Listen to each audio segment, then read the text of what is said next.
تو ہیل اطلاع علی الغیب، نبوت کیا ہے؟ یہ اطلاع علی الغیب سے ہے۔ تو پھر نبی وہ ہوتا ہے جو غیب کی خبریں دینے والا ہو۔ وما کان اللہ لیطلعکم علی الغیب ولکن اللہ یجتبی من رسلہ من یشاء۔ یہ اسی کی شان ہے، غیب وہی جاننے والا ہے، لیکن وہ رسولوں میں سے جس کو منتخب کر لے، جس کو چاہے وہ علوم غیبیہ سے نواز دے۔ تو دو لفظ قرآن مجید میں استعمال ہوئے، الا من ارتضی من رسول، رسولوں میں سے جس پر وہ راضی ہو جائے۔ ولیکن اللہ یجتبی من رسلہ من یشاء، وہ رسولوں میں سے جس کو منتخب کر لے۔ تو اجتباء اور ارتداء دو چیزیں ہیں۔ اب حضور کے مبارک نام پڑھیے، حضور کے ناموں میں سے ایک مرتضی بھی ہے، ایک مجتبی بھی ہے۔ تو مطلب کیا ہوا کہ وہ غیب کا جاننے والا، وہ عالم الغیب نہیں، غیب کے خزانے کسی کو دیتا، لیکن جب دینے پہ آئے تو مجتبی کو دیتا ہے، مرتضی کو دیتا ہے۔ اور پھر یہ اتنی شانوں کے مالک ہیں، جہاں ضرورت پڑے پھر بخل سے کام نہیں لیتے۔ وما هو علی الغیب بدنین، یہ غیب کے معاملے میں بخل سے کام نہیں لیتے، جہاں ضرورت ہوتی ہے وہاں بیان کرتے۔ سیدنا عمر بن خطاب رضی اللہ تعالیٰ عنہ فرماتے ہیں، قام فینا رسول اللہ صلی اللہ علیہ وسلم فاخبرنا عن بدء الخلق حتی دخل اہل الجنت منازلہم واہل النار منازلہم، حافظ ذالک من حافظہ ونسیہ من نسیہ۔ کہا ایک دن حضور کھڑے ہوئے مجمع اصحاب میں، اس کائنات کی ابتدا سے انتہائے کائنات تک، یہاں تک کہ جنتی جنتوں میں چلے گئے اور جہنمی جہنم میں چلے گئے، کوئی شے نہیں جو حضور نے چھوڑی ہو، سب حضور نے بیان فرما دیا۔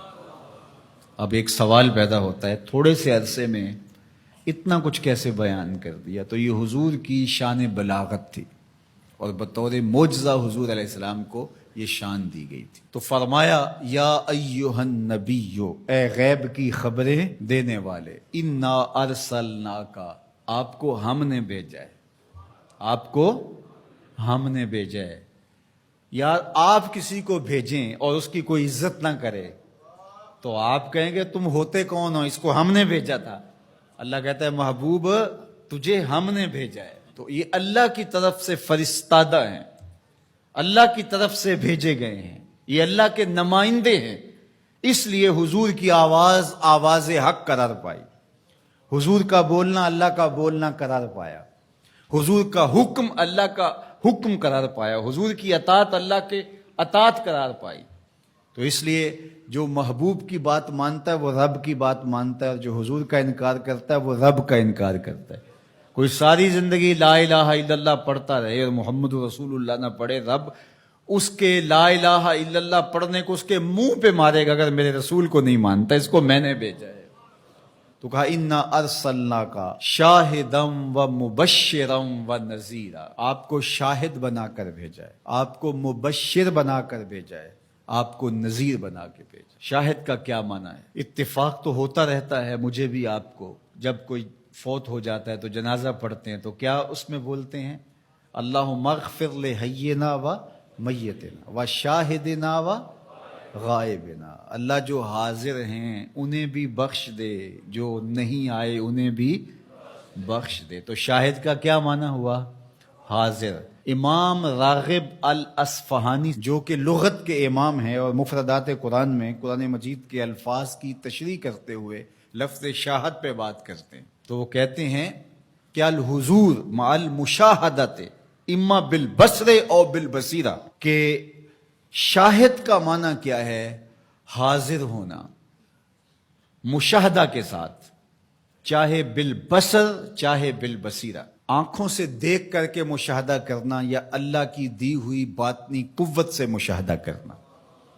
تو کہا یہ ہے شاہد کا مفہوم، اور حضور علیہ السلام کو میرے رب نے شاہد بنایا ہے، میرے رب نے شاہد بنایا۔ تو حضور کی نظروں سے کچھ پوشیدہ نہیں ہے۔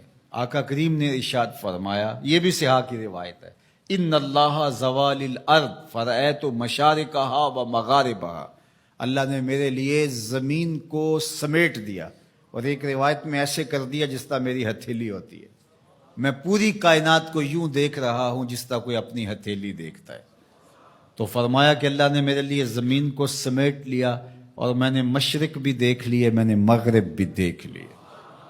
تو زمین حضور کے سامنے ہے جس طرح ہتھیلی ہوتی ہے۔ انی ارا ما لا ترون و اسمع ما لا تسمعون، فرمایا جو میں سنتا ہوں وہ تم نہیں سنتے، اور جو میں دیکھتا ہوں وہ تم نہیں دیکھتے۔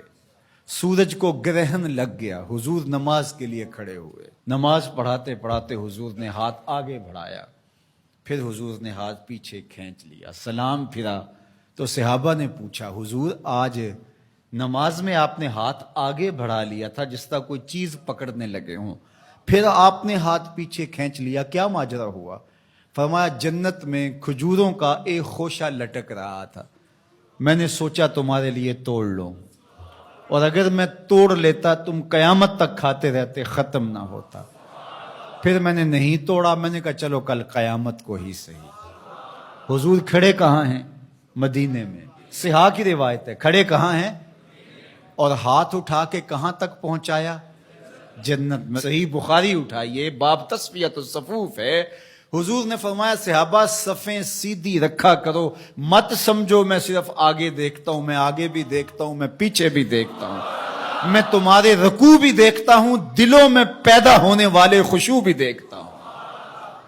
اے فروغت صبح آثار و دہور، چشم تو بی نندائے ما فی الصدور، انا ارسلناک شاہدا، محبوب ہم نے آپ کو شاہد بنا کے بھیجا، ومبشرا، ہم نے آپ کو مبشر بنا کے بھیجا، خوشخبری دینے والا، نیکوکاروں کو جنت کی بشارت دینے والے، اہل ایمان کو اللہ کی رضا کی بشارت، جنت کی بشارت دینے والے، یہ حضور کی شان ہے۔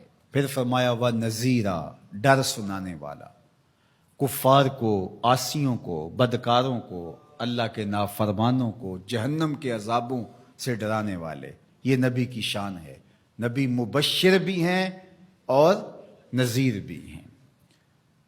وَدَاعِيًا إِلَى اللَّهِ بِإِذْنِهِ، اور اللہ کے اذن سے اللہ کی طرف بلانے والے، اور جس طرح میرے حضور نے بلایا ہے، یہ تاریخ کا انوکھا باب ہے۔ وَسِرَاجًا مُنِيرًا، روشن آفتاب بنا کر کے جس کے جلووں سے ظلمتیں دور ہو گئیں۔ حضور حصی اعتبار سے بھی سراج منیر ہیں، اور مانوی اعتبار سے بھی سراج منیر ہیں۔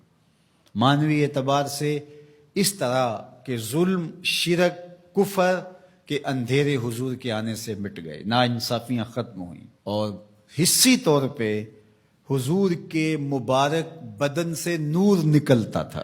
تو ذرا اس آیت کریمہ کو دیکھیے، ایک آیت میں حضور کی عظمتوں کے موتی پروئے ہوئے۔ یا ایھا النبی انا ارسلناک شاہدا ومبشرا ونذیرا وداعیا الی اللہ باذنہ